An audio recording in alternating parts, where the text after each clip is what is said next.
Alessandro Moretti carved his empire from Sicilian stone, built on loyalty, blood, and the unshakable certainty that no one could ever get close enough to wound him. He had never been wrong, until he looked into the eyes of the woman holding a gun to his heart and realized he had handed her the bullet himself.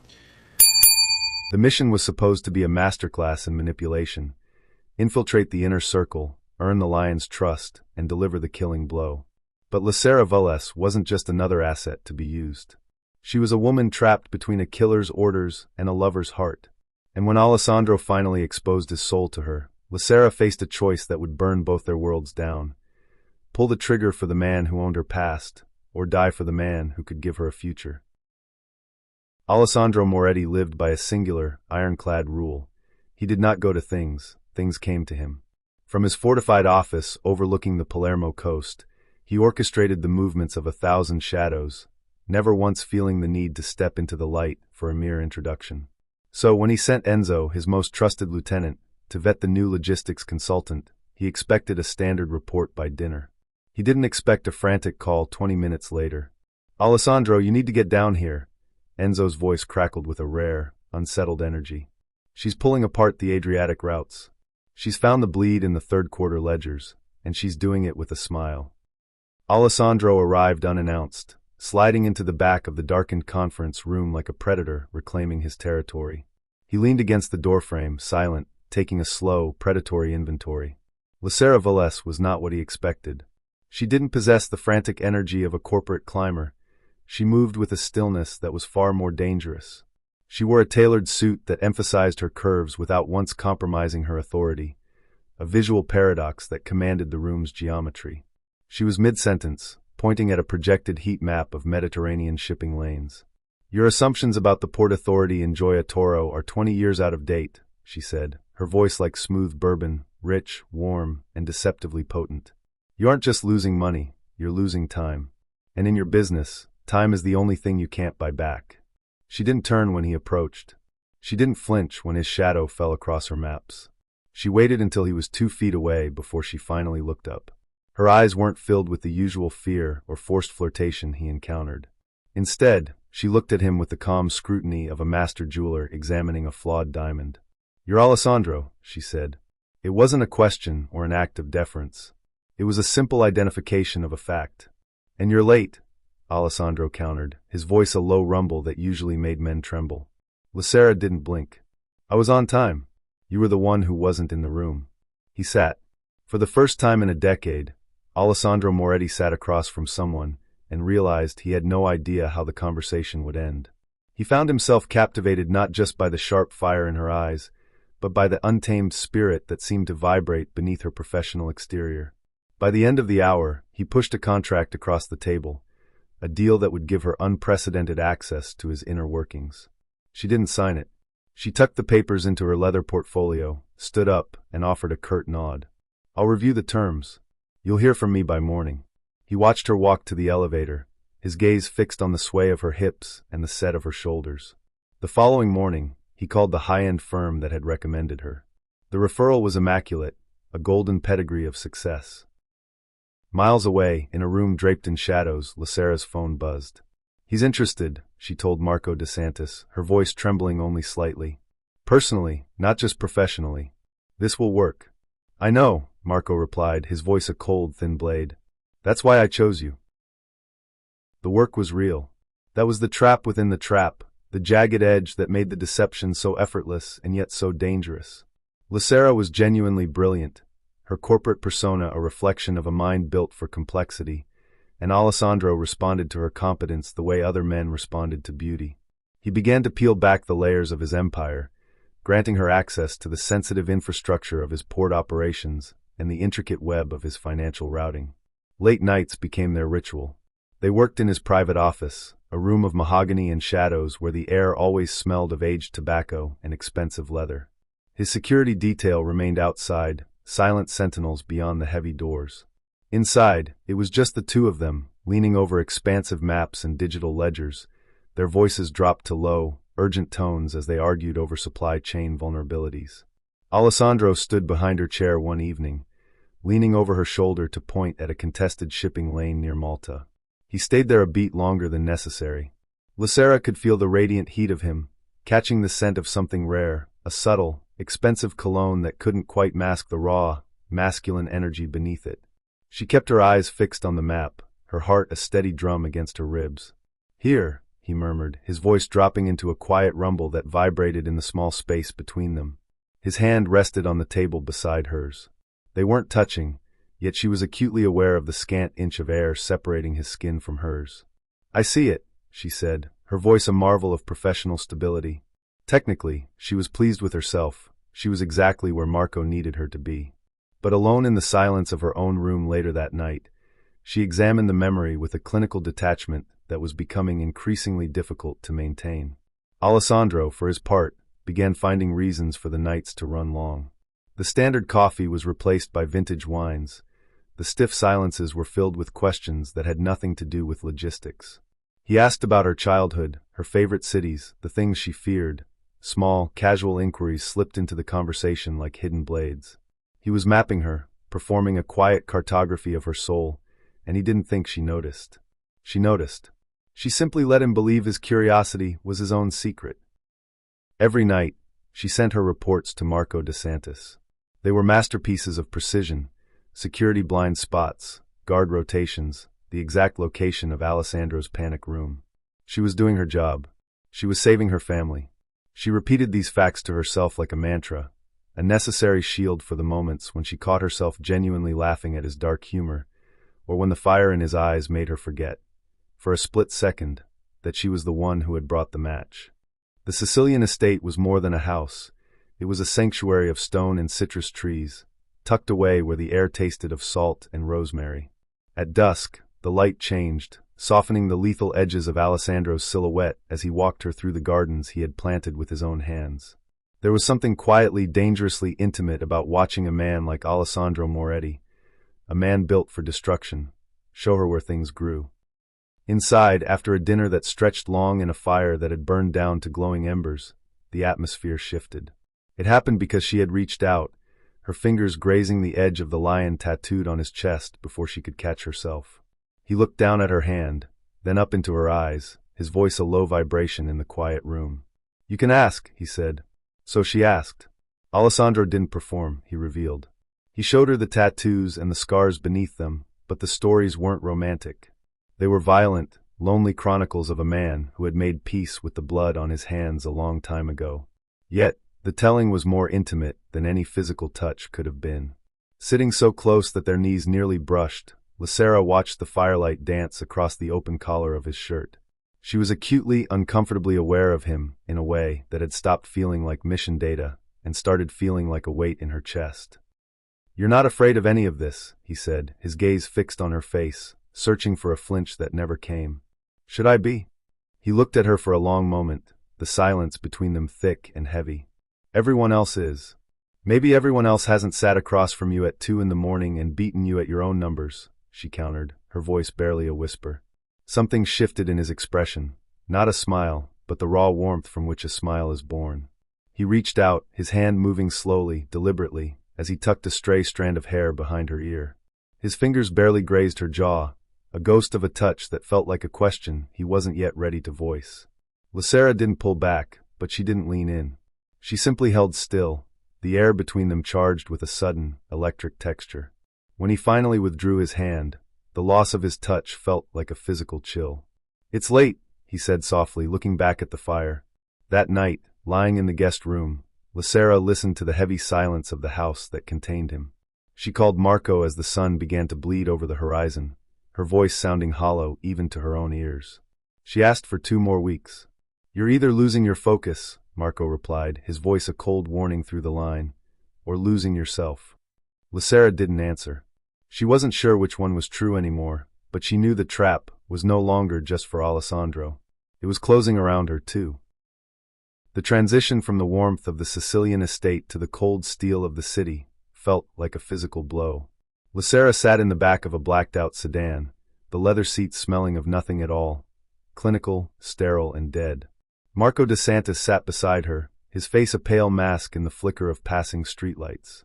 He didn't look at her, he looked at a tablet, his thumb scrolling through a feed of data points she had provided. "The vault codes, Lucerra," Marco said, his voice a dry rasp. The secondary authentication for the Palermo offshore accounts. I need them by Friday. He's increased the rotation, she lied, her voice steady despite the hollow feeling in her chest. I need more time to observe the pattern. If I move too fast, he'll know. Marco finally turned his head. His eyes were devoid of heat. Time is a luxury your family doesn't have. My patience is tied to your progress. If you fail to deliver, they pay the interest on your debt.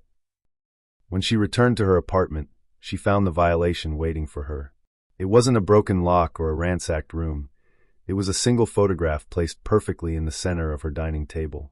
Her mother and sister, caught in a candid moment at a market that morning. The timestamp was a digital death warrant. Lucerra sank to the floor, her back against the cold wood of the door. She let herself feel the crushing weight of it for exactly 5 minutes, the terror, the guilt, the impossible choice. Then she stood up. She tucked the photograph into her bag and wiped her face clean of emotion. The garden in Sicily, the shared wine, the way Alessandro looked at her like she was the only mystery he actually wanted to solve, none of it was real. She was a function, a beautiful, devastating function designed to ruin him. She would finish this, take her family, and disappear into a life where she never had to think about the lion again. She went straight to Alessandro's penthouse, her fingers already tracing the hidden transmitter in her pocket to relay the first set of codes to Marco. She expected an empty office, but Alessandro was there, bathed in the low amber light of his desk lamp. His jacket was gone, his sleeves rolled up to reveal the powerful, tattooed forearms she had touched only nights before. He looked up, his gaze locking onto hers with that terrifying intensity, the look of a man who was arriving at the same answer over and over again. "You look tired," he said softly. "Long day," she replied, her voice a fragile mask. He crossed the room with a silent, feline grace. For a moment, her pulse spiked, a frantic rhythm she couldn't authorize. He didn't pull her close, he simply touched her face, 2 fingers beneath her chin, tilting her head toward the light. He studied the shadows under her eyes with a focused, quiet concern that was infinitely more unsettling than raw desire. "Eat something," he commanded, his voice dropping to a low rumble. "I'll have the kitchen send up." He stepped away, returning to his work as if her presence were the most natural thing in his world. Lucerra stood in the center of the room, the codes heavy in her mind, and realized she was in genuine trouble. She wasn't just trapping him, she was drowning with him. The office was steeped in the scent of rain and old ink as Alessandro beckoned her toward the desk. The pretense was a set of revised routes through the Tyrrhenian Sea, but the air between them hummed with the truth. He simply wanted her in his space. The maps were spread out, a sprawling geography of his power, when the vibration of her phone cut through the quiet. Before Lucerra could move, Alessandro's hand, large, scarred, and deceptively fast, reached out. He picked up the device, his eyes dropping to the screen. The word boss flashed in bold letters. It was a call from Marco, timed with his usual clinical cruelty. Lucerra froze. In the silence of the room, she could almost hear the gears of Alessandro's mind turning. He held the vibrating phone as if it were a live grenade, running the arithmetic of her existence. He was a man who had survived 2 decades in a world that devoured the careless. He knew how to weigh inconsistencies. The perfectly timed referral, the questions that pierced too deep into his infrastructure, all of it was being reevaluated under the harsh light of that single word on the screen. He thought of the estate. He thought of the way she had held her breath at the fireplace, not with the practiced stillness of a victim, but with the agonizing restraint of someone trying to keep a secret from spilling. He had known women who performed desire and women who felt it, and he knew that whatever she had been holding back that night was genuine. "It's the head of the firm," Lucerra said, her voice a masterpiece of forced professional calm. "He's demanding. My family's financial restructuring hasn't been finalized, and he's been hounding me for updates even at this hour." Alessandro didn't look up immediately. He placed the phone back on the desk, precisely where it had been. He didn't ask a single question. In that moment, the Lion of Sicily made a choice that defied every instinct of survival. He chose to be wrong about her. He would carry the weight of whatever betrayal followed, but for tonight, he would choose the woman over the ghost of a threat. He leaned back, opening his ledger. "Don't explain," he said, his voice dropping to a low, dangerous velvet. "Not tonight." She leaned over the desk beside him, pretending to review numbers that no longer mattered. When he turned his head, she was so close he could see the gold flecks in her irises. The look he gave her wasn't the hunting, predatory gaze of their first meeting. It was open, raw, and far more terrifying. His hand covered hers on the desk, a heavy, warm statement of possession. "Alessandro," she started, her resolve crumbling. He silenced her with a kiss that tasted of wine and desperation. They moved together with a feverish intensity, crossing a line that had been drawn in the sand of Sicily and finally erased in the shadows of his office. In the morning, Lucerra could not entirely account for the hours. She only knew that she woke to the heavy weight of his arm across her waist and the steady, warm rhythm of his breathing against her shoulder. For a few unbearable seconds, before the memory of the photograph and the boss on her phone flooded back, she felt something she had never truly known. She felt safe, and because of that, she had never been in more danger. The evening was thick with the scent of rain-drenched jasmine and the lingering warmth of the hearth. After dinner, the silence between them was heavy, but it was no longer the silence of two strangers. Alessandro didn't say a word as he slid a thick, cream-colored envelope across the table. He simply returned to his wine, his expression unhurried, watching the play of light in the dark liquid. Lucerra opened it with trembling fingers. Inside were legal documents, unconditional, permanent financial security for her mother and sister, along with ironclad legal protection that placed them under the Moretti aegis. He had done it weeks ago, quietly dismantling Marco's leverage without a single announcement. He had noticed she carried her family's safety like a stone in her chest, and he had simply decided to remove the weight. She read the papers twice, the words blurring. "You didn't have to do this," she whispered. "I know," he replied, his voice a low, steady rumble. She looked at him, the man she was designed to destroy, and felt the specific, sharp agony of receiving a kindness she could not accept without it costing her soul. He had removed the only reason she had to go through with the mission, but he had done it too late. The trap was already set. The meeting at the warehouse was scheduled. The coordinates had been sent to Marco hours ago. She could not unsend the signal. She could not stop the machine she had put in motion. Excusing herself, she fled to the bathroom and sank onto the cold tile floor. She fell apart silently, the way she always had, without sound or permission. She realized then that she hadn't just fallen for him tonight. She had passed the point of no return weeks ago in a garden at dusk, at a fireplace, and over maps of the Tyrrhenian Sea. When she returned to the table, her face was a mask of pale resolve. "Thank you," she said. In her heart, she was screaming, "I'm sorry. I didn't know it was going to be you. I would have chosen differently." But Alessandro only heard the gratitude. He reached across the table, his thumb grazing her knuckles in a gesture that was possessive yet impossibly gentle. "Whatever is mine is yours," he said, his eyes locking onto hers with a terrifying sincerity. "You understand that?" She nodded, unable to trust her voice. He pulled her hand to his mouth, pressing his lips to her fingers and holding them there, watching her over the tops of her knuckles. The kiss was deliberate and entirely chosen, an anchor in the rising storm. The intimacy that followed was desperate, fueled by a frantic intensity that Alessandro mistook for passion and Lucerra knew was grief. They moved together with a feverish hunger, a collision of bodies trying to outrun the sunrise. She memorized the scent of his skin and the weight of his touch, knowing she would need to carry the ghost of this warmth into the cold, concrete shadow of the warehouse tomorrow. The morning light was thin and clinical, casting long, cold shadows across the city as Lucerra met Marco one last time. She didn't sit. She stood in the center of his sterile office, her voice a calm, forged blade. She told him the leverage was gone, the documents were filed, and her family was beyond his reach. She was done. She braced for a storm, for the violent pivot or the hissed threat. It never came. Marco simply leaned back in his leather chair, a faint, almost warm smile touching his lips. He congratulated her on a job well done, thanked her for the intelligence, and told her she had earned her freedom. He opened the door himself, a courtesy that felt like a gift. As Lucerra walked out into the crisp air, she felt a sensation she hadn't known in months. She could breathe. The weight that had crushed her chest since the first day of the mission had finally lifted. She called Alessandro immediately. Her voice was thick with a truth she was finally ready to tell. "Alessandro, I need to talk to you tonight." "Really talk?" "Tonight," he answered, his voice unhurried and rich with a promise of peace.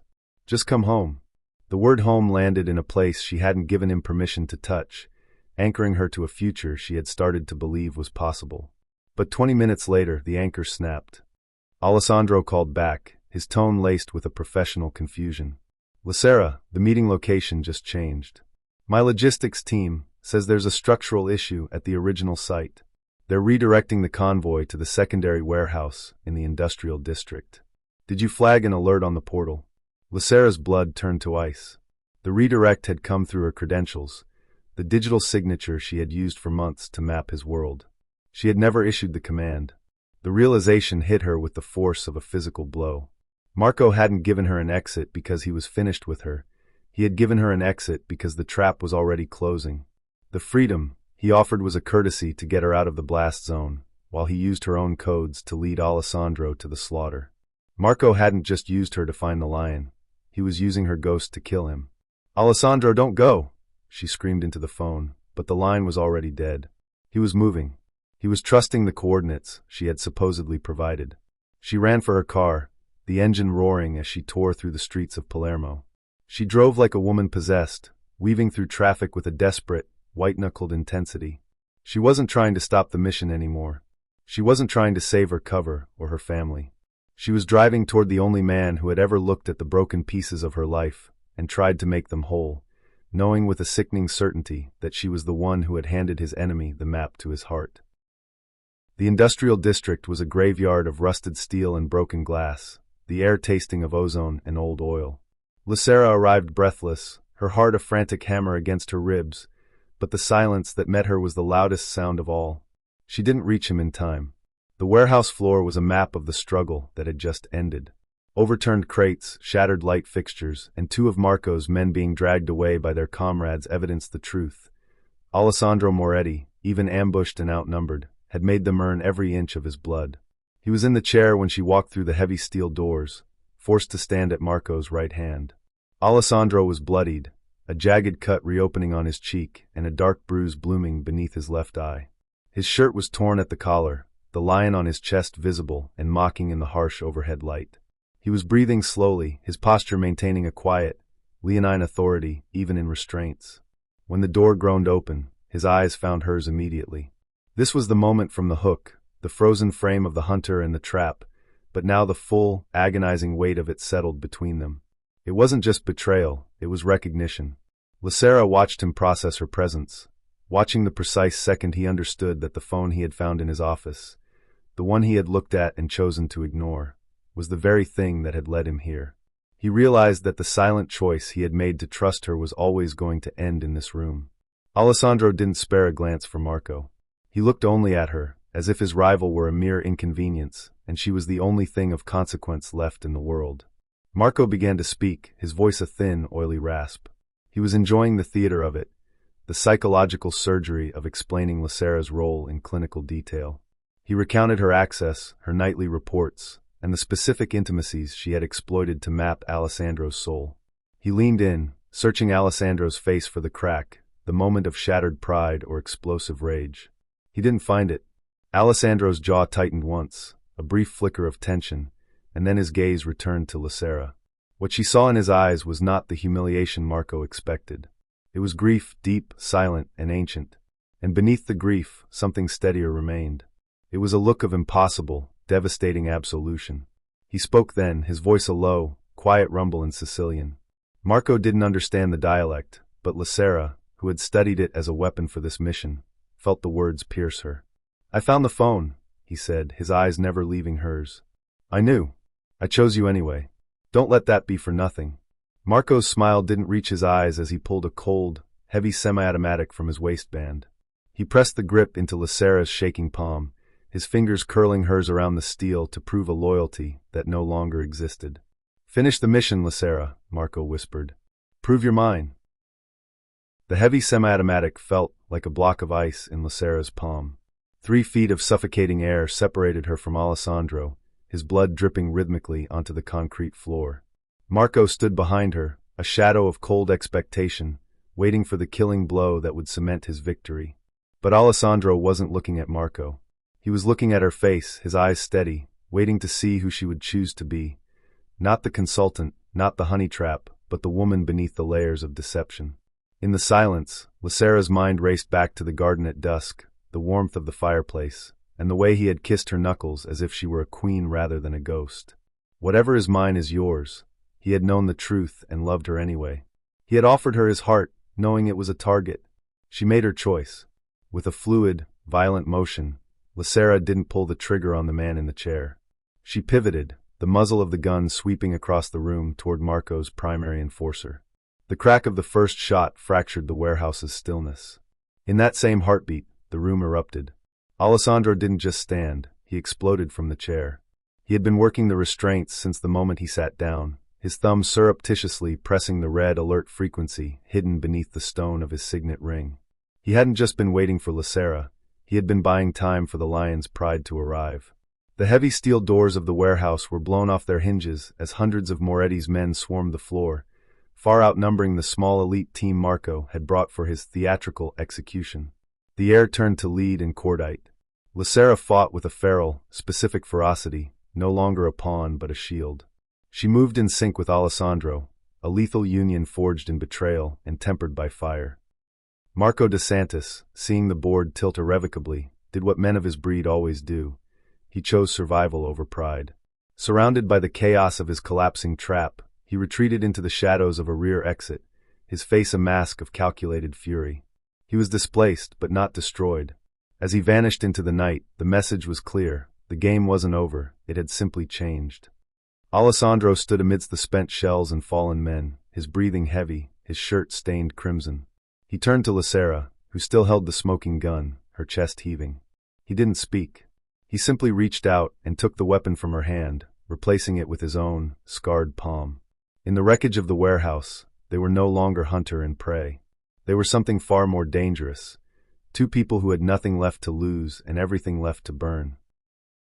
The Sicilian night was a shroud of ink and silver, the air inside the car heavy with the scent of spent gunpowder and the metallic tang of blood. Alessandro drove with a focused, rhythmic intensity, his profile a jagged landscape of shadows caught in the rhythmic sweep of passing streetlights. His jaw was set, a hard line of granite, as he made two calls in low, clipped Sicilian. Lucerra understood enough to hear the shifting of his pieces, the repositioning of the Moretti front, the aiming of something massive and infinitely patient in Marco de Santis's direction. He was including her in the geometry of the retaliation without a word, a silent integration that felt more intimate than a confession. At a red light, the car drifted to a halt in the middle of a deserted intersection. Without looking at her, Alessandro reached over. His thumb, calloused and warm, traced the line of her cheekbone, wiping away a dry streak of blood with a slow, agonizingly careful pressure. He didn't pull her closer. He didn't ask for a reason. He simply cleaned her face and returned his hand to the wheel as the light turned green. Lucerra stared out at the dark road, her chest aching with the weight of everything that could not be said, and perhaps never would be. The silence was a living thing between them, a bridge built of secrets and shared violence. "Your family will be moved by morning," he said. His voice was quiet, final, stripped of any performance or pride. He wasn't asking for her gratitude. He was stating a fact of their new reality. She didn't say thank you. They were far beyond the polite architecture of gratitude or the simple exchange of favors. She watched the speedometer climb, wondering if she had been truly forgiven or merely spared. She wasn't sure there was a difference yet, or if a man like Alessandro Moretti even knew how to distinguish the two. What she knew was that she was here, seated beside the man she had been meticulously designed to destroy, moving through the night towards something that had no clean name. It wasn't love, exactly. Love didn't survive a betrayal this deep without changing into something unrecognizable. It wasn't partnership, and it certainly wasn't redemption. It was something else, a structure built from the wrong materials, founded on a lie, and forged in a warehouse that should have been their grave. And yet, his thumb had been soft against her skin. And yet, he had waited at the exit, listening for the sound of her footsteps following him into the dark. Marco de Santis was still breathing somewhere in the world, a predator displaced but not defeated. The mission was over, but the war had only changed its shape. As the car sped toward the flickering lights of the coast, Lucerra realized she wasn't just a passenger in his life anymore. She was the steel at his side, and the lion was no longer hunting alone. If you enjoyed this story of love, betrayal, and impossible choices, don't forget to hit that like button, share this video with your friends, and subscribe to our channel for more heart-stopping love stories just like this. And hey, turn on the notification bell so you never miss the next twist of passion and suspense.